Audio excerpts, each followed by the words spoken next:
Salut à tous, bon, j'espère que vous allez bien. Moi, j'ai la crève, ça doit s'écouter, excusez-moi. Les coups de chaud qui font pas de bien aux cultures, plus la clim, pas terrible. Enfin bon, il y a du boulot d'avancer. Je vais vous présenter un petit peu tout ça. Le boulot qu'on a pu avancer, qu'on a pu parce que, comme vous voyez, on a fait du béton. Bon, alors là, c'est vraiment la chute. On a fait ce qui était à faire sur mon habitation et les terrasses. Il y avait 100 mètres carrés à faire. Voilà, il y avait toujours un complément, j'aime bien en avoir un petit peu de rab. Donc ça m'a permis de faire la montée propre qui ira justement pour pouvoir monter des choses jusqu'à la future petite cabane sur l'aire de lavage. Donc ça c'est fait. Ce qui est fait aussi, c'est qu'on est en train de dérouiller sur les blés. Parce qu'en une semaine, c'est assez impressionnant, les chaleurs surtout. Le manque d'eau, ça c'est sûr, mais la chaleur en plus avec du vent qui allait dessécher pas mal. Bon, on verra la suite. Allez, je vous présente 2-3 bricoles dans cette vidéo.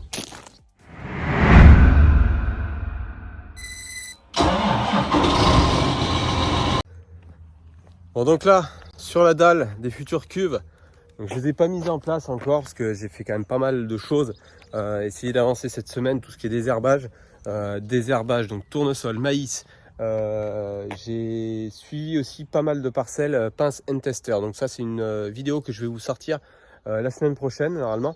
La pince and tester, qu'est-ce que c'est? C'est la petite pince que je vous avais mis sur une story sur Instagram qui permet d'aller déterminer par rapport aux variétés objectifs de rendement qu'on peut avoir s'il faut rajouter de l'azote ou non. Bon, étant donné les conditions climatiques, j'étais déjà un peu sceptique, mais alors elle allait me confirmer pour en gros tout mon parcellaire de ne pas rapporter d'azote. Bon, chance, j'avais apporté des doses conséquentes avant, qui avaient été valorisées par les pluies, heureusement, parce que sinon je pense que ça aurait pu impacter pas mal le rendement.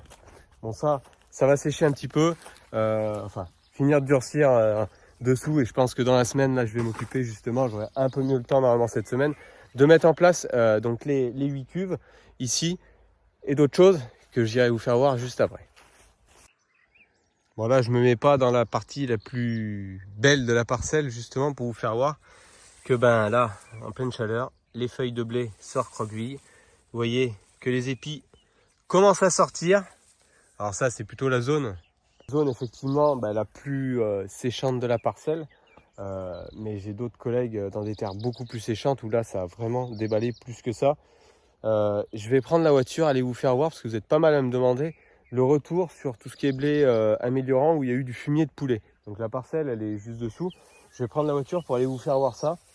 C'est plutôt pas mal, mais on est dans de la terre qui est un petit peu plus de soutenu qu'ici et le blé est un petit peu plus en retard en termes de stade. Même si ça a été semé à 2 jours d'écart. Donc ça se tient. Mais donc voilà. Là il faudra que l'eau vienne vraiment. Hein, et par contre il va être court sur pattes. Hein, parce que là, épiaison pas très haut, ça va pas faire des volumes de paille énormes du tout. Lui, il est toujours en grosse roue, comme je vous ai dit. J'ai fini chez moi tout ce qui est désherbage, tournesol, maïs. Fini. Le premier tour. En maïs, ça va être normalement tout désherbé. En tournesol, il y aura un passage à refaire. Et du contrôle pour les pucerons. Bon, j'ai pas de soucis vraiment majeurs. Il y a de la coccinelle bien. Donc niveau puceron, je pense que ça se passera comme ça.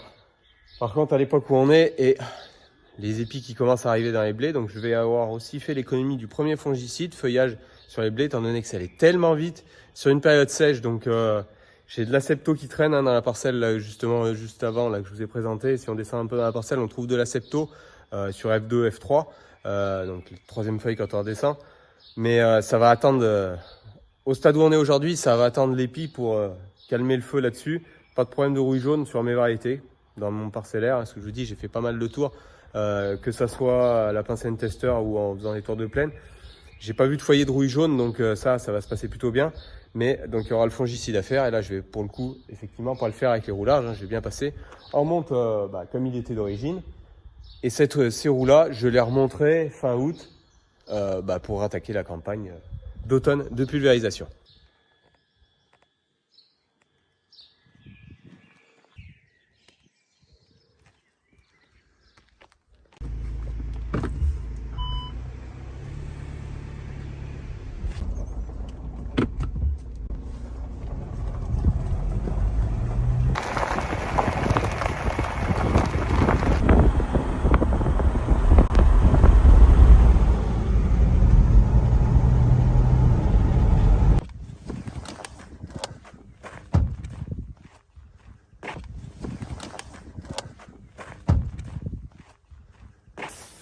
Bon, il y a du stock de revenu déjà, fumier de poulet. Alors ce stock là, il va aller dans la parcelle qui est derrière, post-récolte bien sûr, hein. On va pas remettre du fumier de poulet en végétation. Alors là, vous pouvez voir, hein, il est beaucoup plus dense. Bon, c'est pas la même variété, hein. Là-bas, c'est celui que je vous montrais, c'était du Césario, hein, que je vous avais montré la semaine dernière. Celui-là, je ne l'avais pas montré. Vous étiez pas mal à vouloir, voilà, les retours de l'épandage de fumier de poulet. Alors moi, je trouve que depuis 2 ans que je le fais, c'est pas une mauvaise solution, et moi ça me permet aussi d'être plus facile à gérer sur le stock, de pas avoir un gros stock à épandre à l'automne et de pouvoir en passer un peu au printemps. Sauf qu'au printemps, je peux pas épandre forcément quand on arrive avril, mars-avril, plutôt mars, je peux pas en mettre pour une culture de printemps, étant donné que nous, le travail du sol, faut qu'il soit réalisé en amont. Donc la seule solution, c'est d'en mettre sur des sols semés en semi-direct ou apparentés à du semi-direct simplifié, hein, qu'on ait une structure qui soit relativement ferme. Et le mettre en végétation. Moi, ce que je privilégie ici, c'est de le mettre sur des blés améliorants. Si on a des conditions météo propices avec de l'eau au printemps un peu qui viennent dégrader, pour ensuite avoir un peu d'efficacité de ce fumier sur, sur la culture. Et là, je pense qu'on en a cette année, c'est le cas.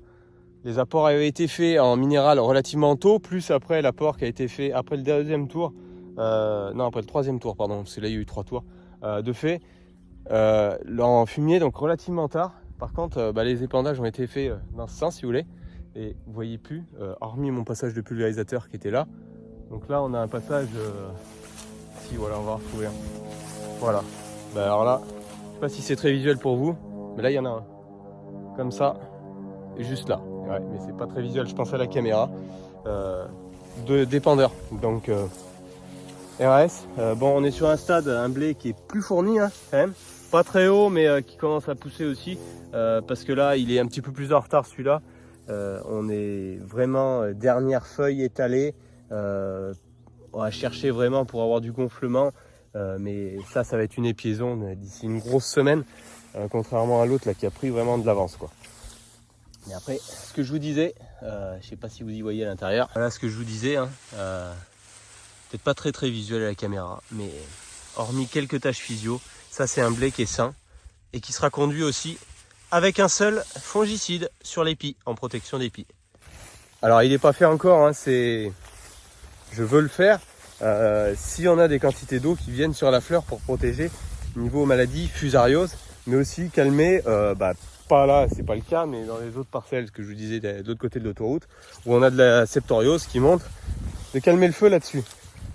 Comme tout ça, ça a été fait avec la pince. Alors bon, j'ai pris la pince, vous voyez à l'attitude du blé, j'ai pris la pince pour me donner bonne conscience qu'il ne fallait pas remettre d'azote, parce que des fois on ne sait pas trop. Elle m'a quantifié le truc et fait que il n'y a rien à rapporter. Bon, ici il y a eu quand même une fumure minérale qui était conséquente, comme c'est un blé améliorant avec un objectif de rendement 75-80 quintaux, on verra s'il se réalisera, il faudra que ça se débouche là-haut. Donc par de rapport d'azote, par contre j'apporterai 3 litres normalement de Valor. C'est une espèce, c'est comme un azofol qui se met en foliaire au moment du fongicide, qui permet de jouer non pas sur le rendement, hein, quand on est sur des derniers apports d'engrais, enfin d'azote. À cette époque on joue plus sur le rendement, on joue sur le taux de protéines. Le but c'est d'avoir, notamment ici, d'autant plus sur des blés améliorants, d'avoir des taux de protéines relativement hauts, qui donnent une qualité commerciale derrière de ces lots de blé. Donc voilà un peu à quoi ça ressemble, le retour de tout ce qui est blé avec de l'épandage de fumier de poulet. On peut aller voir celui d'en face, c'est pas la même variété et il en a pas eu, et il a eu un peu moins d'azote comme c'est pas un améliorant. Bon voilà, je suis allé juste derrière, hein, vous voyez la voiture, je suis rentré, donc je peux bien aller à 200 mètres plus loin, ça va rien changer. Là c'est par zone, il y a des zones plus denses, des zones un peu moins denses. Le blé fait à peu près la même hauteur, mais on ressent quand même le fait qu'il ait moins d'azote, mais on n'est pas sur la même variété, il n'y a pas forcément non plus ce besoin de monter haut en azote. Ce qu'on peut voir par contre, je ne sais pas si vous le voyez sur celui-là par exemple, c'est que là on est, les épis commencent à arriver aussi. Ça c'est du LG Absalon ici. Sanitairement c'est pareil, hein. Très honnêtement c'est très soft, très sain.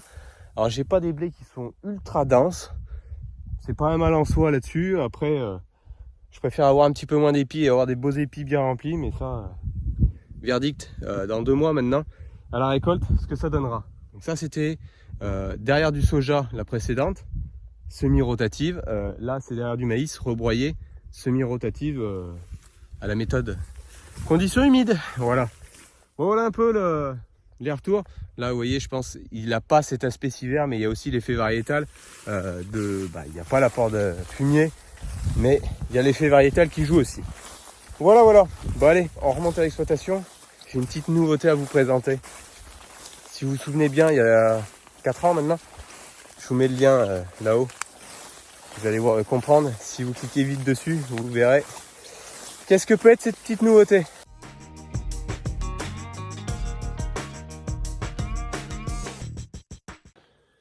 Bon, la petite nouveauté, elle n'est pas là, vous la connaissez. Elle est derrière lui. Ouais. Vous avez une partie de la réponse là. Vous voyez un peu le timon. Bon, et puis si vous avez cliqué sur le lien, vous avez la suite. Voilà. Ouais, ça fait 4 ans que je l'avais essayé. Moi, j'avais plutôt été vraiment très satisfait du travail de cet outil. Et bon, j'avais d'autres priorités. Il y a le renouvellement du pulvé pour certains objectifs, les roues, les bâtiments à mettre en place et tout. Et là, c'est un peu l'occasion qui a fait que, parce que c'est une occasion.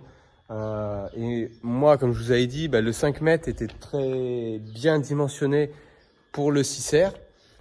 Mais pour le 6R, ayant déjà pas mal de travail sur la ferme et souvent monopolisé sur des tâches telles que vous voyez là, semi, il était encore il n'y a pas longtemps. Donc j'ai pas voulu partir sur un 5, les 6 pas trop trouvables, et finalement je suis tombé sur ce 7 mètres.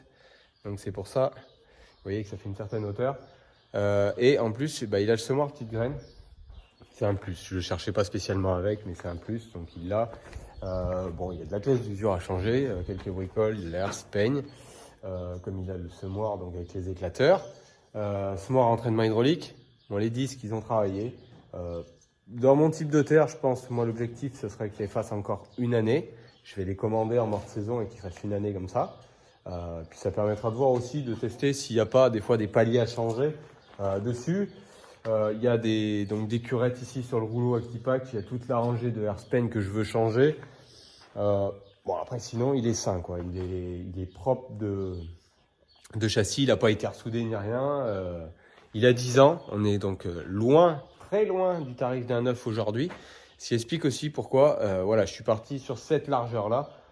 Aujourd'hui pour le budget de ça, en changeant toutes les pièces d'usure neuves, je suis pas sûr que j'ai le 5 mètres neuf. Donc je préfère avoir 2 mètres de plus. Voilà, j'ai mis le temps, c'est pas l'outil qui va me servir tout le temps, partout sur mon exploitation.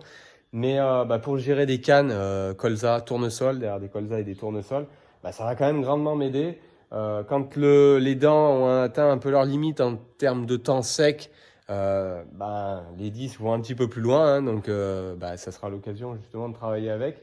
Moi, ce que j'avais trouvé, c'est qu'avec le 750, c'était relativement complémentaire aussi d'un tout petit passage de mulchage au 750 pour avoir de la terre fine en dessus, placer la graine dessous propre et tout.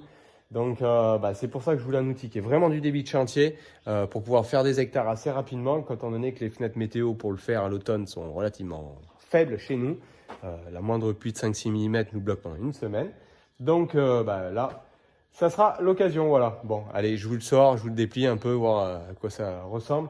J'ai remonté les déflecteurs sur le côté, parce que pour le transport, il était posé par terre sur une semi, mais enfin ça fait relativement haut, là, donc c'est que je l'ai laissé lever, parce que pour le transport, même sur la route avec le tracteur, on le baisse un peu. Donc voilà un peu. Bon, vous vous doutez bien, même s'il a l'agnac, c'est pas lui qui l'emmènera.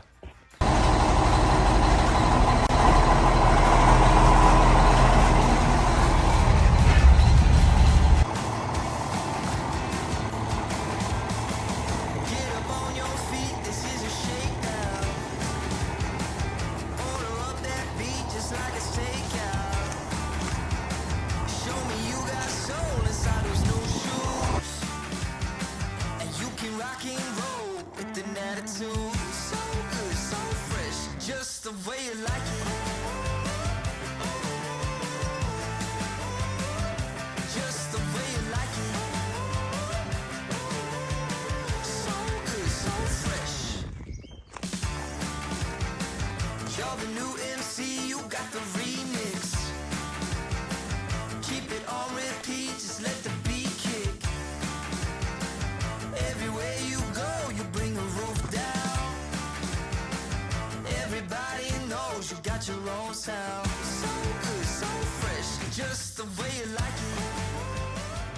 Voilà, déplié. Bon, ça fait un outil. Quand il est déplié, surtout dans le 6810, c'est pas trop son gabarit. Donc voilà, bon, mais ça me reste des bricoles à faire un peu là-dessus, à orchestrer, comme j'aime bien le faire. Je vais le faire justement là après. Mettre les Colson, j'aime bien mettre des Colson rouges sur le côté plus, bleu sur le côté moins du tracteur. Tirer ou pousser la manette du distributeur, que ça soit pour le repliage, la profondeur de travail ou lever, baisser l'outil. Là-dessus, changer une prise ici, comme c'est un entraînement hydraulique sur le Smart Petite Graine, d'avoir la bonne prise par rapport à mes sorties sur les tracteurs. Donc ça, ce qu'il a que l'autre avait pas, que j'ai essayé, le timon long. Donc comme je vais travailler de temps en temps avec le jumelage sur le 8R, et ben j'aurai vraiment la place ici de tourner. C'est pas très matériel, mais il fait 50 cm à peu près de plus, mais c'est énorme. L'autre, ça passait pas vraiment, quoi, ça manquait 10-15 cm, et là ça passe sûr. Donc voilà. Les disques, je vous disais, hein, ils peuvent tourner encore un peu chez moi. Moi, je veux changer absolument pour cette année les tuyaux, l'air se peigne et les curettes là dans le rouleau à petits pattes. Les disques, je les commanderai, mais pour les monter l'année prochaine. J'ai un autre projet sur cet outil, c'est peut-être faire du SMI à la volée. À voir, je me laisse le temps de réfléchir. Et puis voilà, les disques et tout, c'est tout du boulot un peu plus gros. J'espère avoir l'atelier pour le faire à l'abri l'hiver prochain. Donc voilà. Bon, c'était l'outil qui me manquait. Très complémentaire à un déchômeur à dents. Mais le déchômeur à dents est plus essentiel chez nous que le déchômeur à 10. C'est pour ça que j'avais privilégié l'achat du Karat il y a 10 ans maintenant. Que je l'ai déjà. Et que ça, j'avais traîné un peu. J'avais d'autres projets. Voilà. Donc j'ai voulu réaliser ces autres projets. Et là, c'est l'occasion qui a fait que j'ai trouvé ça. Donc j'ai un peu sauté dessus pour le récupérer. Et bon, je présage pas de l'avenir, mais comme je vous disais, on va manquer un peu d'eau et ça risque d'être sec et dur cet été. Donc je regretterai peut-être pas de l'avoir. Je regretterai peut-être de ne pas avoir les 19, mais bon, ça, si c'est que ce problème-là, ça sera pas le pire. Voilà. Donc voilà la petite nouveauté. Bon, je vous l'avais dit, ça, il devait arriver, mais je vous avais pas dit quand. Mais voilà, c'était dans les projets à 3, 4, 5 ans de le faire. Bon, je l'ai fait sur une occasion parce que moi, je préférais avoir un outil intéressant en termes de débit de chantier, de poids aussi, parce que il a quand même de la force pour rentrer dans le sol et aussi d'occuper les tracteurs et pas celui-là qui va plutôt faire du boulot moindre sur la ferme aujourd'hui, lui qui est pas mal occupé sur tout ce qui est SMI. Donc le but c'était d'avoir un déchômeur en rapport du gros tracteur, du 8000. Donc là, au moins ça sera le cas. Voilà. Bon allez, moi je vais aller bricoler un petit peu ces 2-3 bricoles sur le déchômeur. J'ai encore un peu de rangement à faire, préparer pour les cuves. Il y a de quoi faire. Hein. Et puis on allumera un cierge ou deux si ça veut pleuvoir, parce que là, il y en a un peu marre que les orages se divisent et passent soit au sud, soit au nord, mais pas sur nous, parce qu'il y a un moment, on a vraiment besoin d'eau aussi. Voilà, allez, moi je vous dis bonne semaine à vous tous et puis à la prochaine. Ciao, bye bye.